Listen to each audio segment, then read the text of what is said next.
ज्यादा अहंकार मत करो, जो उपलब्धियां मिली हैं उनका उपयोग करो।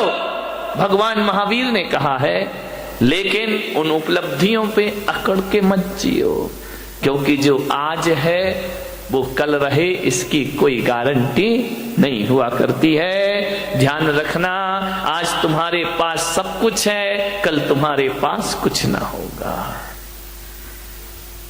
बुलंदी देर तक किस शख्स के हिस्से में रहती है, बुलंदी देर तक किस शख्स के हिस्से में रहती है।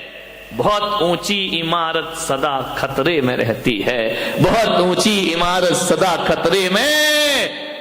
इमारत जितनी ऊंची होगी उतना खतरा बढ़ेगा, जितना नाम कमाओगे उतना खतरा बढ़ेगा, जितना यश कमाओगे उतना खतरा बनेगा, जितने चर्चित होगे उतने खतरे पैदा होंगे। ध्यान रखिए, सोचना है आपको, ज्यादा मत अकड़ो।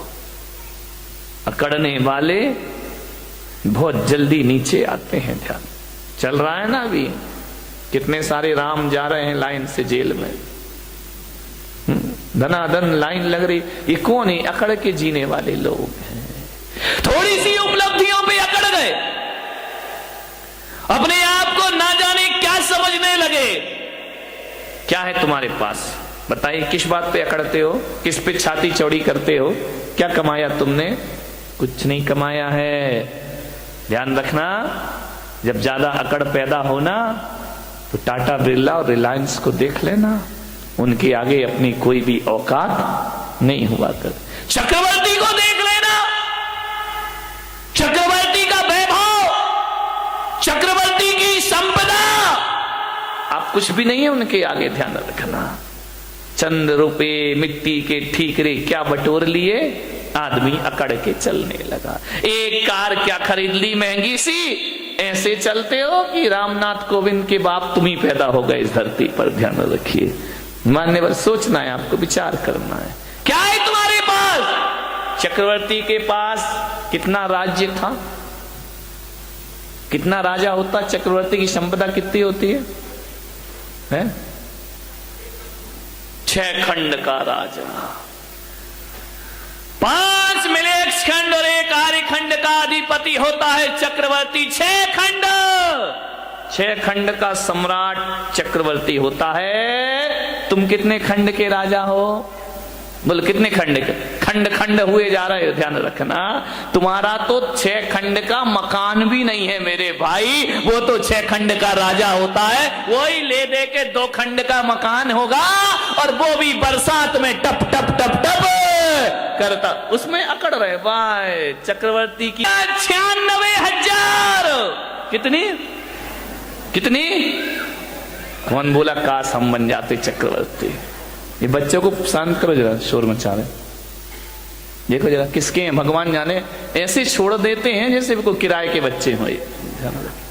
चक्रवर्ती की 96,000 रानियां, अपनी कितनी है? बोलो अतुल भाई। देखो ईमानदारी से तो एक नहीं है, बोल रहे हो बात अलग है, तुम कह रहे हैं हम मान ले रहे हैं, कोई दिक्कत की बात नहीं है। विचार करिए, चक्रवर्ती की 96,000 रानी, अपनी एक, वो भी काली कलूटी।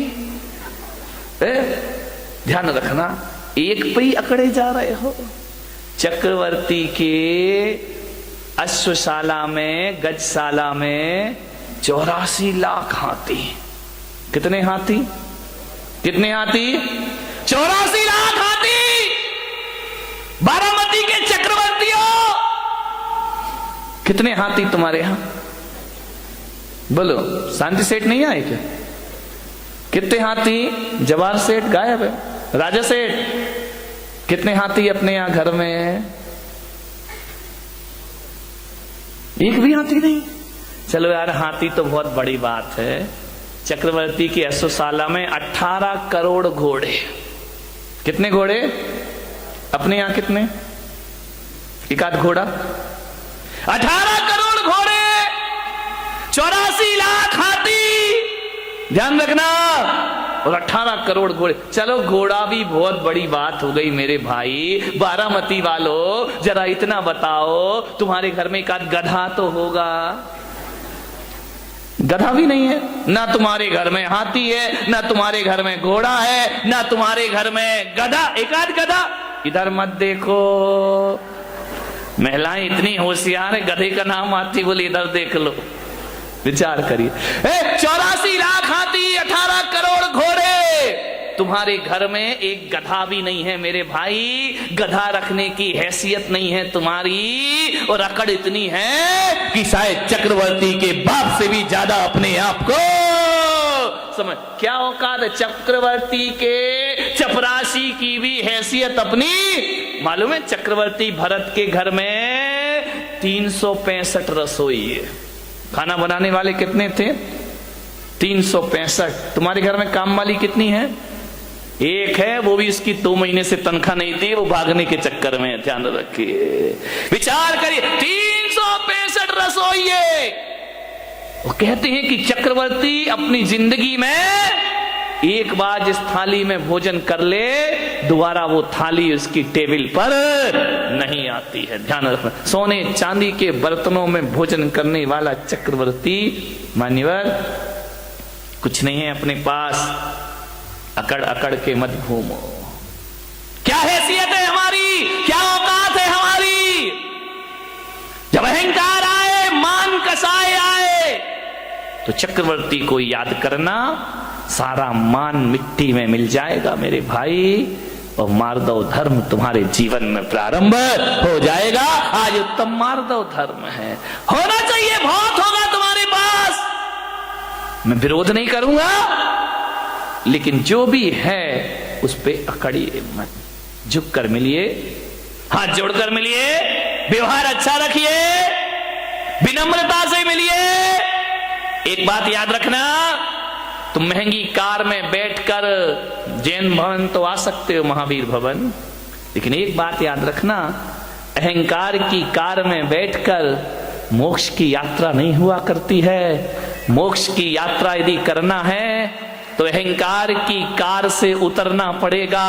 अहंकार की कार पे बैठकर मोक्ष की यात्रा नहीं होती, विनय के विमान में बैठकर निर्वाण की यात्रा हुआ करती। झुको, विनम्रता, ये आपके जीवन को सफलता दिलाएगी। अकबर जब दान करता था ना, बहुत बड़े दानवीर हुए अकबर। जब अकबर दान करता था, निर्धनों को, गरीबों को, जरूरतमंद को, तो दान करते समय अकबर की निगाहें झुकी रहती थी। लोगों ने कहा कि सम्राट, बादशाह, आप सारी दुनिया को दान देते हैं, आपको तो बड़ा सिर उठा के दान देना चाहिए। अकबर ने कहा कि नहीं, मैं सिर झुका के देता हूं। बोले क्यों? बोले मैं देता ही क्या हूं? बोले आपके दर पे जो आता है आप उसे जरूर दिया करते हैं। अकबर ने कहा मैं कुछ नहीं दिया करता हूं, ना मेरी औकात है कि मैं कुछ दे सकूं। अकबर ने कहा कि मैं कुछ नहीं देता। तो बोले आपकी निगाहें नीचे क्यों होती है? बस बोले मैं अंदर इतना ही चिंतन चलते रहता है कि ये जो मैं दे रहा हूं ये मेरा नहीं है, देने वाला तो ऊपर वाला होता है। अरे ये मेरी किस्मत है कि उसने मेरे हाथों को स्वीकार किया और लोगों को देना मैंने प्रारंभ किया। देनहार कोई और है, भेजत है दिन रैन। देनहार कोई और है, भेजत है दिन रैन। लोग भरम मेरो करे, याते नीचे। लोग कहते कि हम दे रहे हैं, आपने बोलियां ले ली, पैसा दे दिया, दान कर, ये आपने नहीं किया। ध्यान रखना, पैसे तो बेश्या के पास भी होते हैं मेरे भाई, लेकिन उस बेश्या के पैसों की कोई कीमत नहीं हुआ करती है। पैसा आपके पास भी है। पैसे वाला वो नहीं होता है जो पैसा जोड़ जोड़ के रखता है। पैसे वाला वो होता है जो दोनों हाथ लुटाने की ताकत रखा करता है। ध्यान रखिए, अकबर ने कहा कि मैं कुछ नहीं दे रहा हूं, ऊपर वाला दे रहा है। ध्यान रखना, आप दान नहीं कर रहे हैं। थोड़ा सा दान करके मेरा नाम नहीं लिखा, मेरा नाम नहीं आया, मेरा फोटो नहीं छपा, आघत मान महाविश्वरूप करही नीच गति जगत में। ध्यान रखिए, कुछ नहीं, जब भी दान देने का भाव जगे अकड़ना मत। हमने इतना दिया और हमें पूछे ही नहीं, हमें माला ही नहीं पहनाई, हमारा नाम ही नहीं लिया, हमने इतना काम किया, हमें कुछ सम्मान ही नहीं मिला। मान महाविश्वरूप करही नीच गति। ध्यान रखना, यदि संतों का कोई काम कर दिया तो कोई एहसान नहीं कर दिया है, एहसान तो संतों ने तुम पर कर दिया जो तुम जैसों से सेवा स्वीकार कर ली। ध्यान रखना, आपके ऊपर संत का एहसान है, आपने संत पे कोई एहसान नहीं किया। ध्यान रखना, अकबर ने कहा एहसान तो ऊपर वाले का है जिसने मुझे इस योग्य बना दिया। ध्यान रखिए, देनहार कोई और है, भेजत है दिन में। लोग भरम में रो करे याते नीचे नैन। मेरे भाई, माधव धर्म कहता है किसी का परोपकार करो तो इस हाथ से करो और उस हाथ को पता नहीं चलना चाहिए। ध्यान रखना, खबर ही नहीं होना चाहिए। वह माधव धर्म। 1000 रुपए का 500 रुपए का पंखा क्या दे देते हो, हर पंखुड़ी पे नाम, फलाने सेठ की स्मृति में, उनके पुत्र, उनके पौत्र। कमाल हो गया। एक पंखे में मैंने देखा इतने नाम लिखे, इतने नाम लिखे। वो तो गनीमत थी कि पंखा 3 पंखुड़ी का था, 4 का होता तो और पुरखों के नाम भी उसमें आ जाते। अब कुछ लोगों को ये भ्रांतियां हो गई हैं कि जहां पर जैन मुनि रहते हैं वहां पानी नहीं गिरता है। मैं उनसे कहता हूं कि यदि आंखें हो तो देखें इंदौर में क्या हो रहा है, पानी ही पानी हो रहा है। और ना जाने मेरे साथ ऐसा क्यों होता है। मैंने जयपुर चातुर्मास किया, 6 साल से वहां पानी नहीं गिरा था। और जिस दिन हमारे कलश की स्थापना हुई वहां झमाझम बरसात हो जाया करती है। यहाँ पर हमारे वो लोग भी बैठे हैं जो हर चातुर्मास में जाते हैं। नागपुर में स्थापना हुई, झमाझम बरसात हुई, ग्वालियर भीगा, आगरा भीगा, मुंबई के भीगने की तो बात ही मत करो। सूरत में पानी, उदयपुर पानी, बांसवाड़ा पानी। और कहते हैं कि इंदौर में पानी नहीं था, इस बार पानी ही पानी हो गया।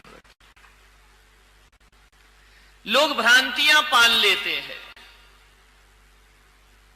ये बहुत गलत धारणा पूरे देश में व्याप्त है, कुछ लोगों में, गांव के लोगों में, कि जैन मुनि जाए वहां पानी नहीं गिरता है।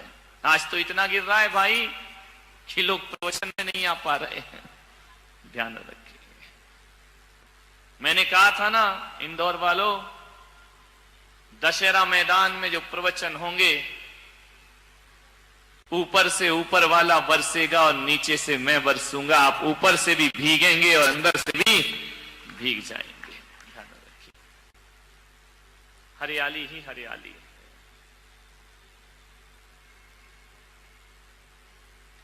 लेकिन पानी भी तो देखो कैसा है। अभी तक के प्रवचनों में दिन भर पानी गिरा, लेकिन प्रवचन के समय नहीं गिरा। आज भगवान ने कहा कि चलो यार, प्रवचन में भी थोड़ा बरसा देना चाहिए, नहीं तो प्रवचन के बाद ही गिरा है पानी। कोई बात नहीं, भीगते रहो।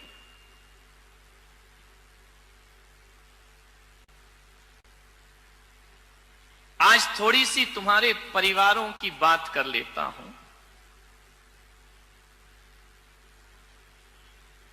तुम्हारे घर की बात कर लेता हूं।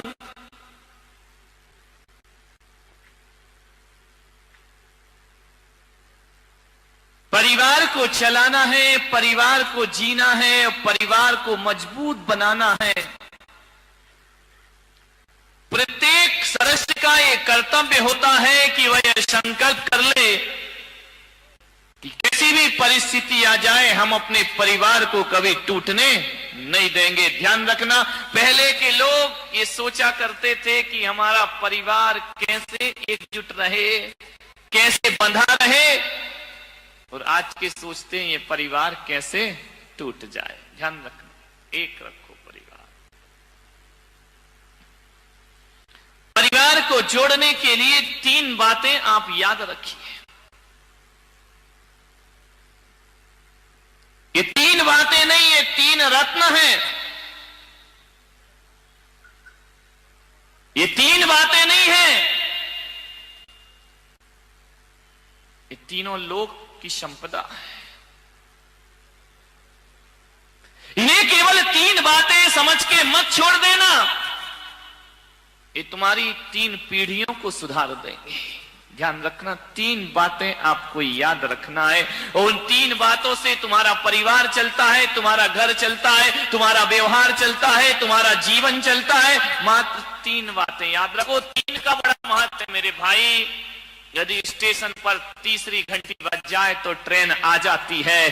ट्रेन का जो लोग इंतजार करते हैं, पहली घंटी, दूसरी घंटी, तीसरी बजी की ट्रेन आ गई। 3 का बड़ा महत्व है। विद्यार्थी स्कूल में परीक्षा देने जाते हैं, 3 घंटे बजते पेपर छीन लिए जाते हैं, क्योंकि 3 घंटे बज गए। 3 घंटी यदि बज, 3 का बड़ा महत्व है। मोक्ष मार्ग में भी 3 का महत्व है। सम्यक दर्शन, सम्यक ज्ञान और सम्यक चारित्र्य जिसे मिल जाए उसे मुक्ति हो जाया करती है।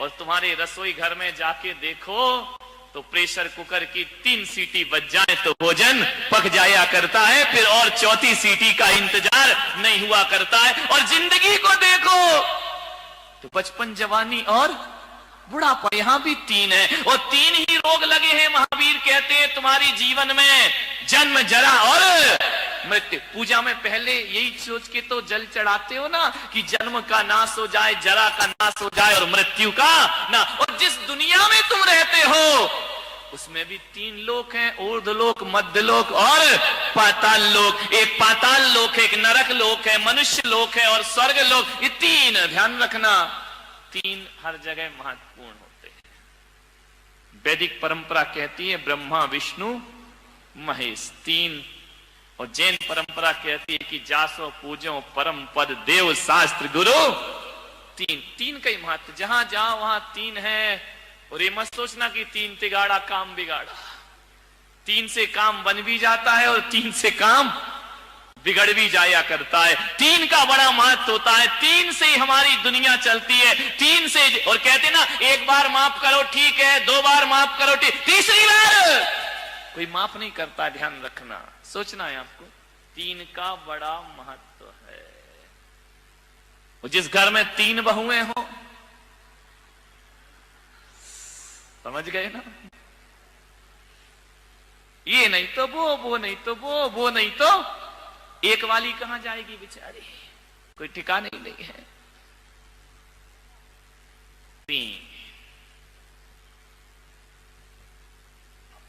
3 बातें याद रखिए परिवार को संगठित करने के लिए। 3 बातें यदि स्मरण में रहे, उन्हें केवल बात समझ के मत छोड़ना। 3 बातें। अदालत में जज साहब कितने हथौड़े मारते जब माहौल बिगड़ने, 1 2 3, ध्यान रखना। 3 के बाद फिर कुछ नहीं।